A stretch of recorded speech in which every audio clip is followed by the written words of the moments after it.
Hello दोस्तों, welcome to sleepy classes. तो आज की फ्यू मिनट सीरीज में एक बहुत ही इंपॉर्टेंट टॉपिक हम डिस्कस करने जा रहे हैं जिसका नाम है REITs as well as InvITs, real estate investment trust as well as infrastructure investment trust. Infrastructure से मतलब कि जो नया रोड बनाया जा रहा है, नया रेलवे लाइन बिछाया जा रहा है या कोई नया पावर प्लांट वहां पर लगाया जा रहा है। अच्छा, फिर बात आती है रियल एस्टेट। अब रियल एस्टेट क्या चीज है उसको हम यहां पर समझते हैं, बट उससे पहले एक छोटी सी पीस ऑफ इंफॉर्मेशन आप सभी के लिए जो कि 2024 के लिए यहां प्रिपेयर कर रहे हैं कि स्लीपी क्लासेस द्वारा एक्सक्लूसिवली जीएस के लिए बैचेस यहां पर लॉन्च किए गए हैं जिसमें 3 तरीके के ऑप्शंस आपके पास अवेलेबल हैं, without evaluation, evaluation and mentorship. तो बेसिकली विदाउट इवैल्यूएशन में अगर हम बात करें, कंप्लीट कंटेंट यहां पर आपको दिया जा रहा है जीएस का, वैल्यू एडिशन के तरीके से एसए का कंटेंट भी दिया जाएगा, करंट अफेयर्स की कंप्लीट कवरेज रहेगी, एमसीक्यूज के लिए सेक्शनल क्विजेस आपको प्रोवाइड किए जाएंगे, मेल्स आंसर राइटिंग का कंटेंट यहां पर दिया जाएगा। Apart from that doubt resolution के लिए लाइव डाउट सेशंस कंडक्ट किए जाएंगे। उसके अलावा आपको टेलीग्राम ग्रुप का भी एक्सेस यहां पर दिया जाएगा। तो सारी चीजें आपको विदाउट इवैल्यूएशन, जो सबसे बेसिक कोर्स है, उसमें दी जा रही है। तो डेफिनेटली जाके इस कोर्स को चेकआउट कीजिए। मेंटरशिप वाले कोर्स को भी चेकआउट कीजिए जहां पर स्ट्रेटेजिक मेंटरशिप प्रोवाइड की जाती है सिलेक्टेड कैंडिडेट्स के द्वारा।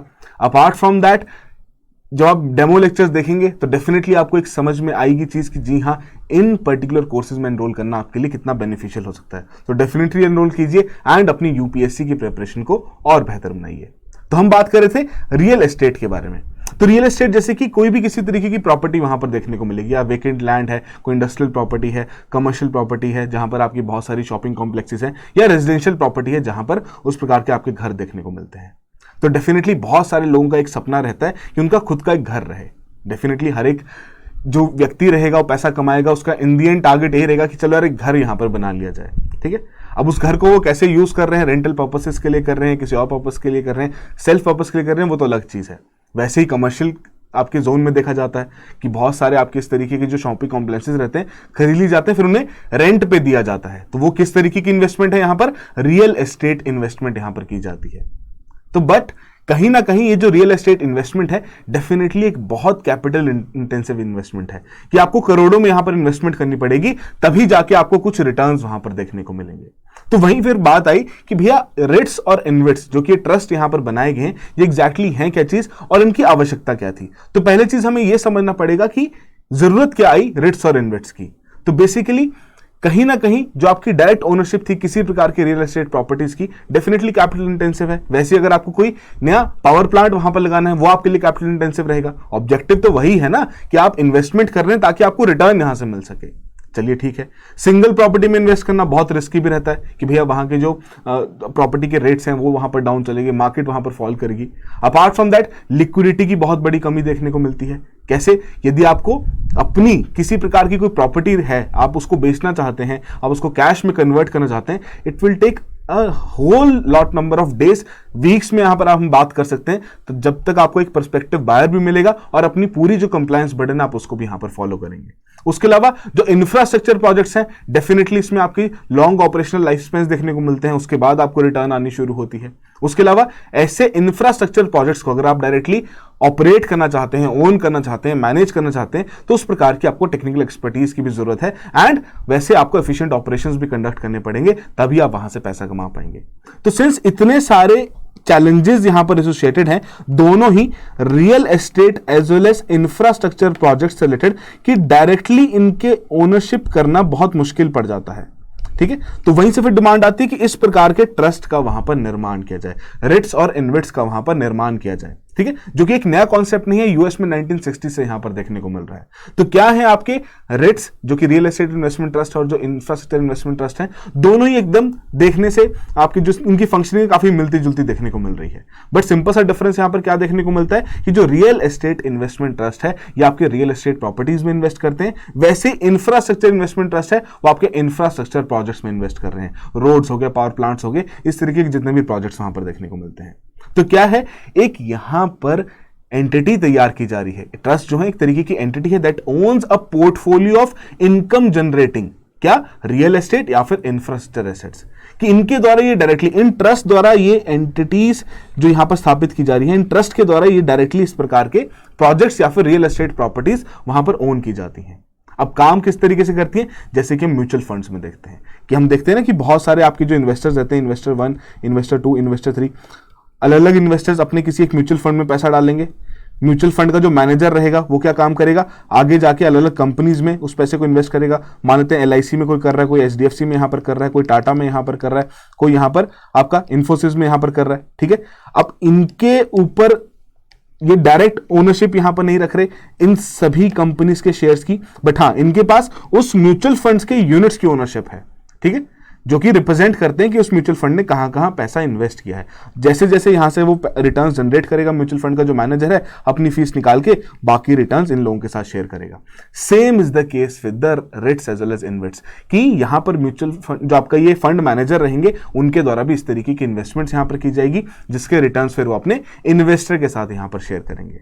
तो इसमें बड़ी खास बात क्या है कि यहां पर आपको डायरेक्टली कोई रियल एस्टेट की प्रॉपर्टी ओन नहीं करनी है, आप उस ट्रस्ट के यूनिट्स वहां पर ओन कर रहे हैं जो कि ऐसे पर्टिकुलर एसेट्स में इन्वेस्ट कर रहे हैं, ऐसी रियल एस्टेट प्रॉपर्टीज में इन्वेस्ट कर रहे हैं, ऐसे इंफ्रास्ट्रक्चर प्रोजेक्ट्स में यहां पर इन्वेस्ट कर रहे हैं।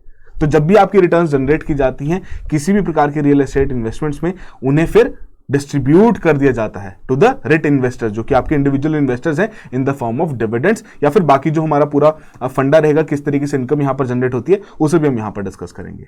बट जो आपके इन्वेट्स हैं वो उन क्या करते हैं, जिस प्रकार के ट्रस्ट हैं, इंफ्रास्ट्रक्चर एसेट्स, हाईवेज हो गए, पावर ट्रांसमिशन लाइन्स होंगी, पाइपलाइंस होगी, टोल्स हो गए, ट्रांसमिशन इनकम वहां से वो जनरेट कर रहे हैं और वो अपने इन्वेस्टर के साथ उसे शेयर कर रहे हैं। तो ये जो बेसिक से अंडरस्टैंडिंग है, आई होप ये तो यहां पर समझ में आ गई हो कि रिट्स क्या काम करते हैं, इन्वेट्स क्या काम करते हैं। सिंपल सी कहानी ये रखी गई है। अच्छा, वर्किंग को अगर हम क्विकली यहां पर समझ लें कि कुछ आपके इसमें स्पॉन्सर रहते हैं। स्पॉन्सर का मतलब यहां पर क्या हुआ, जो कि बड़ी इन्वेस्टमेंट यहां पर लेके आते हैं, ठीक है, कि वो यहां पर एक, जैसे कि हम अपने आईपीओ के केस में एंकर इन्वेस्टर को देखते हैं, वैसे आप स्पॉन्सर को यहां पर देख लीजिए। इन्वेस्टर यहां पर क्या हुआ, हमारे जैसे रिटेल इन्वेस्टर्स के बारे में यहां पर बात की जा रही है, ठीक है। किस प्रकार का कोई रेट यहां पर बना, उन्होंने उसमें पैसा डाल दिया, अपनी जो भी इन्वेस्टमेंट थी उसे यहां पर कर दिया। जिस रेट में दो एंटिटीज देखने को मिलती है, एक ट्रस्टी है और एक मैनेजर है। मैनेजर क्या करते हैं, इस रेट को यहां पर मैनेज करते हैं। ट्रस्टी बेसिकली डायरेक्टली ओनरशिप यहां पर रिप्रेजेंट करते हैं उन सभी एसेट्स की जो कि यहां पर हमें देखने को मिल रही है रिट्स द्वारा मैनेज किए जा रहे हैं। अच्छा, अब रिट क्या करेगा, यहां पर रिट के पास दो ऑप्शन है, या तो डायरेक्टली किसी ऐसी रियल एस्टेट प्रॉपर्टी में इन्वेस्ट कर देगा, ठीक है जी, या फिर एक स्पेशल पर्पस व्हीकल के माध्यम से अलग से एक एंटिटी यहां पर बनाते हुए फर्दर आगे जाके पैसा इन्वेस्ट करेगा। चलिए ये भी आप समझ गए। अच्छा, अब यहां पर जो इन्वेस्टमेंट की जाएगी वो किस तरीके की हो सकती है, या तो आप डायरेक्टली उस प्रकार का इन्वेस्ट कर रहे हैं कि जी हां, हमें यहां से जो भी आप रेंटल इनकम जनरेट कर रहे हैं उसका शेयर हमें भी यहां पर दीजिए, हमारी डायरेक्ट ओनरशिप है। सेकंड ऑप्शन यहां पर क्या हो सकती है कि रेट आगे जाके जो आपसे पैसा लिया है उसे फर्दर एसपीवी को लोन दे सकता है कि लीजिए मैंने आपको यहां पर लोन दिया, आप मुझे अब सालाना या जो भी आपकी ईएमआई पेमेंट्स है उसे भी कीजिए और साथ साथ इंटरेस्ट पेमेंट भी यहां पर करते रहिए, कि principal as well as interest payments दोनों यहां पर करते रहिए, और वो जो इंटरेस्ट पेमेंट्स हैं वो आपके डायरेक्टली इन्वेस्टर या फिर स्पॉन्सर के साथ यहां पर शेयर की जाएगी। तो इस प्रकार से रेट यहां पर काम करता है, जैसे कि हमारा म्यूचुअल फंड वहां पर देखने को मिलता है, ठीक है। तो यहां पर डिस्ट्रीब्यूशन ऑफ कैश फ्लोज आपको डॉटेड लाइन से दिखाया गया है, किस तरीके की सर्विसेज यहां पर प्रोवाइड की जा रही है वो डॉटेड लाइन से दिखाई गई है, और किस प्रकार से यहां पर कैश फ्लो देखने को मिलता है वो यहां पर आपको दिखा दिया गया है, ठीक है। तो ट्रस्टी क्या करता है, होल्ड करता है रिट के assets in the trust for the benefit of the unit holders, ताकि इनकी ओनरशिप इस ट्रस्टी के पास ही रहे। क्यों, क्योंकि इस ट्रस्टी का जो रेट है उसी के तो यूनिट्स यहां पर इन्वेस्टर को अलॉट किए जा रहे हैं जब वो उस प्रकार की इन्वेस्टमेंट यहां पर कर रहे हैं। तो ये चीज बिल्कुल क्लियर होनी चाहिए कि वर्किंग क्या है।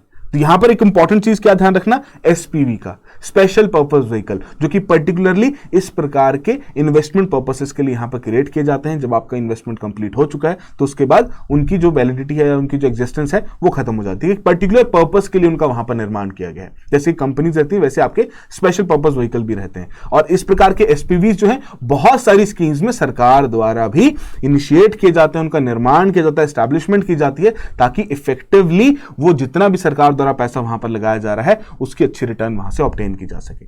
तो आई होप ये जो वर्किंग है ये यहां पर आपको समझ में आ गई हो, ठीक है। कौन कौन इन्वेस्ट कर सकता है इस प्रकार के रिट्स और यूनिट्स में, कि आपके जो भी एलिजिबल इंडिविजुअल रहेंगे, ठीक है जी, एचयूएफ्स हो गए, फैमिली ट्रस्ट हो गए, इंटरमीडिएट जो आपके रजिस्टर्ड हैं सेबी के साथ, NRIs, companies, corporate bodies, registered जो आपकी सोसाइटीज हैं, ये सभी लोग इसमें इन्वेस्ट कर सकते हैं। क्विकली अगर एक बार रिकैप कर लें किस प्रकार से काम करते हैं, कि तीन तरीके के लोग हैं यहाँ पर, राम श्याम गीता, ठीक है। तो इन तीनों के द्वारा यहाँ पर कुछ ना कुछ पैसा इन्वेस्ट किया गया, फंड मैनेजर ने उस पैसे को रखा अपने पास, ठीक है जी, और आगे जाके उन्हें अलग अलग एसेट क्लासेस में इन्वेस्ट इन्वेस्ट कर दिया। अब फंड मैनेजर एसपीवी को भी वो पैसा दे सकता है जो कि आगे जाके इन्वेस्ट करेगा।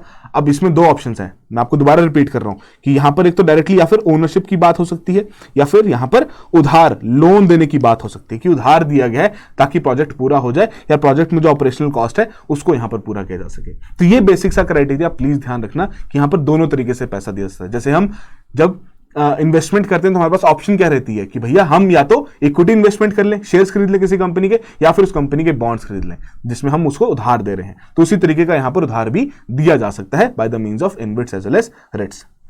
सिंपल सा दोनों चीजों को मैंने एक साथ क्लब क्यों किया, क्योंकि एज सच मेजर डिफरेंस यहां पर नहीं है, दोनों का वर्किंग बिल्कुल सेम है, बस फर्क क्या है कि कौन से प्रोजेक्ट्स या किस प्रकार के एसेट्स में वो वहां पर इन्वेस्ट कर रहे हैं। अच्छा, बट फिर यहां पर कुछ इंपॉर्टेंट पॉइंट्स आ जाते हैं जो कि हमें पता होना जरूरी है और प्रीलिम्स में या किसी स्टेट पीसीएस एग्जाम में उस तरीके की स्टेटमेंट पूछी जा सकती है कि जब भी आप इस प्रकार के रेट्स या फिर इन्वेट्स को वहां पर खरीदना चाहेंगे, उनके यूनिट्स को वहां पर खरीदना चाहेंगे, तो मिनिमम जो एप्लीकेशन साइज है, ठीक है, जो वैल्यू है in case of REITs and InvITs, वो आपका 10 से 15,000 का यहां पर रखा गया है। ठीक है, 10,000 का आपका रिट्स के लिए, 15,000 आपका इन्वेट्स के लिए, जो कि पहले 50,000 और 1 लाख रखा गया था, बट बाद में सेबी ने इसे रियलाइज करते हुए कि बहुत ही बड़ा अमाउंट है, काफी ज्यादा जो रिटेल इन्वेस्टर्स हैं, खासकर जो आम जनता है, मिडिल इनकम क्लास है, वो इस प्रकार के रिट्स और इन्वेट्स में इन्वेस्ट नहीं कर पाएगी। So for the better promotion as well as better adoption of these particular trust और इन्वेस्टमेंट स्कीम्स, हमें इनका जो एप्लीकेशन साइज था वो यहां पर कम करना पड़ा।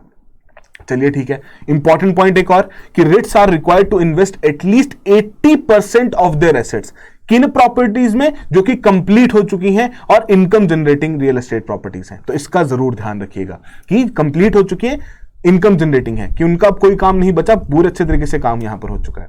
Apart from that they are not allowed to invest more than 20%। अब 80 का जो बाकी जो हिस्सा बचा वो 20% बचा, वो किस में इन्वेस्ट कर सकते हैं, जो कि आपकी अंडर कंस्ट्रक्शन कमर्शियल प्रॉपर्टीज हैं, या किसी ऐसी कंपनी के शेयर्स वहां पर खरीद सकते हैं जो कि ऐसी प्रॉपर्टीज को वहां पर ओन कर रहे हैं, या फिर बॉन्ड्स भी यहां पर इशू कर सकते हैं।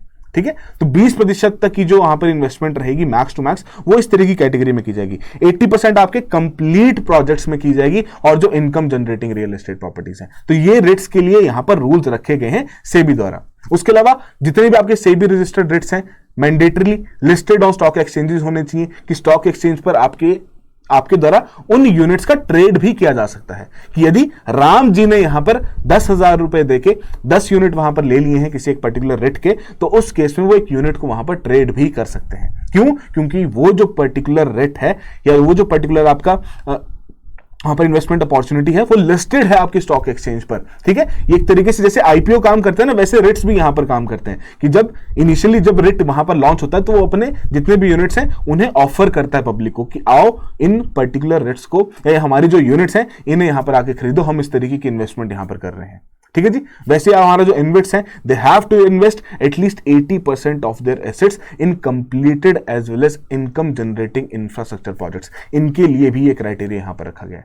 उसके अलावा एक और इंपॉर्टेंट चीज कि यहां ये जो दोनों कैटेगरीज है, जो दोनों ट्रस्ट हैं, इन्हें ये रिक्वायरमेंट रखी गई है सेबी द्वारा कि जितना भी उनके द्वारा पैसा अर्न किया जाएगा उसका जो 90% है उन्हें वो डिस्ट्रीब्यूट करना पड़ेगा किसके साथ, अपने यूनिट होल्डर्स के साथ, अपने इन्वेस्टर्स के साथ। अपने पास पैसा नहीं रख सकते, अपने यूनिट होल्डर्स के साथ उसे शेयर करना ही पड़ेगा। तो ये इंपॉर्टेंट पॉइंट्स बिल्कुल जहन में रखिएगा, इनसे रिलेटेड कभी भी स्टेटमेंट पूछी जाए तो घबराना नहीं है। जी हां, इनके बारे में आपको पता होना जरूरी है। चलिए आगे बढ़ते हैं। एक और इंपॉर्टेंट चीज जो कि बहुत क्रूशियल है इस पर्टिकुलर टॉपिक से रिलेटेड कि किस प्रकार की इनकम यहां पर जनरेट की जाती है रेट्स और इन्वेट्स में। तो बेसिकली जो हमारे इन्वेस्टर्स हैं वो किस तरीके से पैसा कमा सकते हैं कि भैया रेंटल इनकम है कि वहां से एसपीवी या फिर जो फंड मैनेजर है या जो फंड आपका रेट है उसे यहां रेंटल इनकम जनरेट हो रही है और वही इनकम वो अपने यूनिट होल्डर्स के साथ शेयर कर रहे हैं, या फिर डिविडेंड यहां पर आ सकता है। ठीक है, थर्ड ऑप्शन यहां पर क्या है, इंटरेस्ट रिसीव्ड। अब आप कहेंगे सर यहां पर इंटरेस्ट कौन सा रिसीव हो रहा है? जो मैंने आपको कहा था ना कि एसपीवी आगे जाके लोन्स भी एक्सटेंड कर सकते हैं या उस प्रकार की बॉन्ड्स में भी इन्वेस्टमेंट कर सकते हैं जो कि फर्दर इस प्रकार के कंपनीज या इस प्रकार की रियल एस्टेट प्रॉपर्टीज वहां पर होल्ड करके बैठे हैं। ठीक है, तो वहां जो लोन्स दिए जा रहे हैं या बॉन्ड्स खरीदे जा रहे हैं उन पर्टिकुलर कंपनीज के, उस केस में कुछ ना कुछ इंटरेस्ट भी तो पेमेंट आएगी जो कि एसपीवी यहां पर देखेगा, और वो जो इंटरेस्ट पेमेंट है वो एसपीवी अपने फिर यूनिट होल्डर्स के साथ भी शेयर करेगा। तो इस प्रकार के इंटरेस्ट भी रिसीव किए जा सकते हैं एक पर्टिकुलर यूनिट होल्डर द्वारा फ्रॉम द एसपीवीज अगेंस्ट जो यहां पर लोन्स दिए गए हैं। थर्ड कैटेगरी आई होप यहां पर समझ में आ गई, इंपॉर्टेंट है। उसी का ही एक कंपोनेंट है फोर्थ कैटेगरी कि डेफिनेटली जब इंटरेस्ट की रीपेमेंट यहां पर हो रही है तो आपने जो इनिशियल अमाउंट दिया होगा, ठीक है, उसे हम प्रिंसिपल यहां पर कहेंगे। सही बात है। तो जब प्रिंसिपल की रीपेमेंट होगी तो वो भी तो एक तरीके से ट्रांजैक्शन यहां पर दिखाई जाएगी कि एसपीवी ने इतना अमाउंट आपको यहां पर वापस किया है, तो उसको हम कहेंगे कि repayment of the principal loans. ठीक है, तो आई होप ये चीज यहां पर क्लियर होगी हो।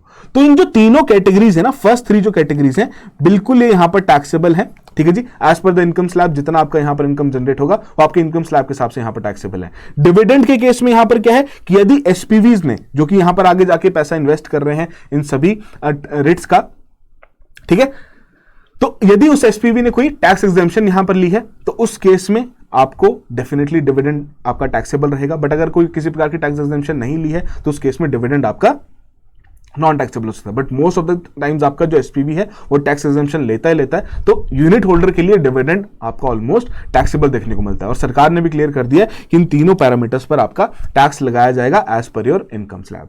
ठीक है, तो आई होप ये चीज क्लियर होगी हो। चलिए, अभी जो मैंने बात की कि सरकार ने ये नोटिफाई किया है, उसमें एक और इंपॉर्टेंट चीज है, क्विकली समझते हैं कि ये जो repayment of the principal loans है ना, ये एक तरीके से यदि मैं किसी को पैसा दे रहा हूं, ठीक है जी, मैंने किसी को 10,000 रुपए दिए, उन्होंने मुझे वापसी में 11,000 वापस कर दिए। ठीक है, तो मतलब उन्हें जो मुझे पैसा वापस किया उसमें 1,000 रुपए मेरा प्रॉफिट था। ठीक है, तो सरकार को जो टैक्स लगाना चाहिए वो तो ऑलरेडी प्रॉफिट के ऊपर लगाना चाहिए, इस पर्टिकुलर कंपोनेंट के ऊपर तो नहीं लगाना चाहिए, क्योंकि वहां पर तो प्रिंसिपल वापस आ रहा है। यूनिट होल्डर्स ने जो पैसा दिया था उसका प्रिंसिपल यहां पर वापस आ रहा है। ठीक है, तो ये पर्टिकुलरली नॉन टैक्सेबल नेचर का नहीं था एग्जैक्टली क्यों, अभी समझते हैं। उसके बाद हमारा पूरा टैक्सेशन सिस्टम यहां पर बैठा और उन्होंने देखा कि बहुत सारे जो रेट्स हैं वो क्या कर रहे हैं, इन तीन कैटेगरीज से कम पैसा अपने यूनिट होल्डर्स को दे रहे हैं और रीपेमेंट में सबसे ज्यादा डाल रहे हैं। क्यों? क्योंकि आपका नॉन टैक्सेबल नेचर का यहां पर देखने को मिल रहा है। तो इसीलिए सरकार के बजट 2023 में यहां पर बात रखी गई। क्रोनोलॉजी समझिएगा, यहां पर क्या रखी गई कि आई होप यहां पर आपको क्लियरली दिख रहा हो, नहीं दिख रहा होगा तो आप पीडीएफ में जाके एक बार जरूर देख सकते हैं। ठीक है, लाइव मिंट का आर्टिकल भी आप उसको भी जाके एक बार रेफर कर सकते हैं कि बिफोर बजट जो आपका इनकम टैक्स एक्ट था वो silent on the tax treatment on loan repayment, जो आपका प्रिंसिपल रिपेमेंट यहां पर हो रही है। बजट 2023 में क्या बात रखी गई कि भैया जो टैक्स लोन रिपेमेंट है उसको हम यहां पर इंक्लूड करेंगे, कि लोन रिपेमेंट जो प्रिंसिपल लोन रिपेमेंट हो रही है उसको कंप्लीट तरीके से यहां पर टैक्सेबल मानेंगे। बट इस पर अब डेफिनेटली रेट्स या फिर जितने भी आपके इन्वेस्ट्स हैं या जितने भी यूनिट होल्डर्स हैं उनका तो यहां पर कुछ ना कुछ बैकलैश आना ही था कि भाई ये तो हमने पैसा दिया है, इसके ऊपर आप कैसे टैक्स लगा सकते हैं। तो फर्दर फिर सरकार ने फाइनेंस एक्ट 2023 को अमेंड किया। किस तरीके से, अब उसको समझते हैं। यहां पर सिंपल सा तरीका यहां पर आपको मैं समझाता हूं एक पर्टिकुलर इस फंडे के साथ, कि मान लीजिए राम भाई साहब ने इस तरीके के 1,000 रुपए एज अ लोन किसी एक फंड मैनेजर को दिए और पता होने कि वो फंड मैनेजर आगे जाके उसे किसी एसेट क्लास में इन्वेस्ट कर देगा, या एसपीवी आप यहां पर एग्जांपल ले लीजिए कि उसे पता है कि ये एज अ लोन वहां पर जाएगा। ठीक है जी, अब यहां पर उन्हें जो प्रिंसिपल रिपेमेंट हो रही है, मान लेते हैं कि यहां पर 10 रुपए की हो रही है। ठीक है, तो उस केस में पहले क्या था कि भाई ये तो हम नहीं माने, चलो 1,000 रुपए भी क्यों लेना, 100 रुपए का एग्जांपल यहां पर ले लेते हैं। ठीक है जी, कि 10 रुपए की प्रिंसिपल रिपेमेंट हो रही है। तो अब नए टैक्स रूल्स के हिसाब से यहां पर क्या बात रखी गई है, ठीक है, कि जो प्रिंसिपल रिपेमेंट होती जाएगी ना, जब तक इसका अमाउंट 100 रुपए नहीं पहुंचेगा, क्योंकि ऑलरेडी इन्होंने यहां पर 100 रुपए दिया है। ठीक है जी, जब उन्होंने यूनिट वहां पर खरीदा है। अच्छा, और इसमें एक और चीज है कि जब रेट्स या जो आपके इन्वेट्स हैं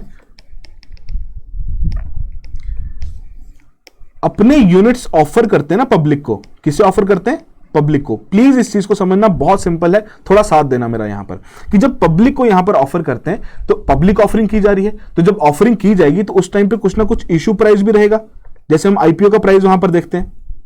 ठीक है, अब मान लेते हैं ये जो पर्टिकुलर इशू प्राइस था ये यहां पर 150 रुपए था, ये यहां पर 150 रुपए था। बट राम भाई साहब ने जब इसको सेकेंडरी मार्केट में जाके खरीदा, क्योंकि ट्रेडेबल यूनिट है, इजीली आप इसे खरीद सकते हैं, तो उस टाइम पे इन्होंने इसे 100 रुपए में वहां पर खरीदा था।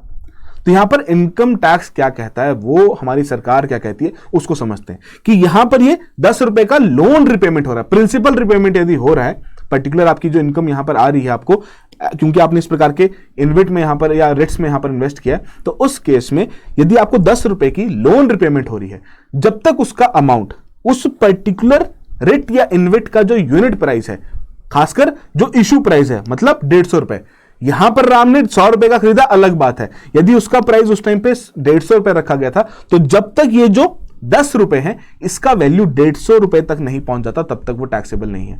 जैसे ही इस पर्टिकुलर कैटेगरी में जो हमने 4 कैटेगरीज यहां पर देखी थी ना, इस पर्टिकुलर कैटेगरी में जैसे ही अमाउंट 150 रुपए से एक्सीड कर जाएगा, फिर वो आपका वहां पर टैक्सेबल कहला जाएगा। देखते कि सरकार ने दोनों बातें रख ली, टैक्स भी इंपोज कर दिया और जितने भी यहां पर स्टेक होल्डर्स थे सभी की बात भी मान ली कि इसके ऊपर तो टैक्स लगना ही नहीं चाहिए। ठीक है, तो आई होप ये जो पर्टिकुलर कहानी है ये यहां पर आपको समझ में आ गई हो। चलिए, अपार्ट फ्रॉम दैट इससे रिलेटेड और कुछ मेजर स्टेप्स यहां पर लिए गए। कैपिटल गेन टैक्स के बारे में बात की, जो आपके शॉर्ट टर्म कैपिटल गेन्स है 15% पर रखा जाएगा, लॉन्ग टर्म कैपिटल गेन्स आपके 10% पर रखा जाएगा। ठीक है जी, आफ्टर जो आपका 36 मंथ्स का है और अगर 1 लाख से ज्यादा की इनकम यहां पर जनरेट हो रही है। ठीक है, अपार्ट फ्रॉम दैट अब जो लॉन्ग जो आपका कैपिटल गेन्स टैक्स है, इसमें भी एक इंपॉर्टेंट चीज यहां पर क्या बोलेगी कि कैपिटल गेन्स टैक्स फिर हमारा ये जो फोर्थ कंपोनेंट है इसके ऊपर भी लगाया जाएगा। जी हां, बिल्कुल यहां पर भी लगाया जाएगा।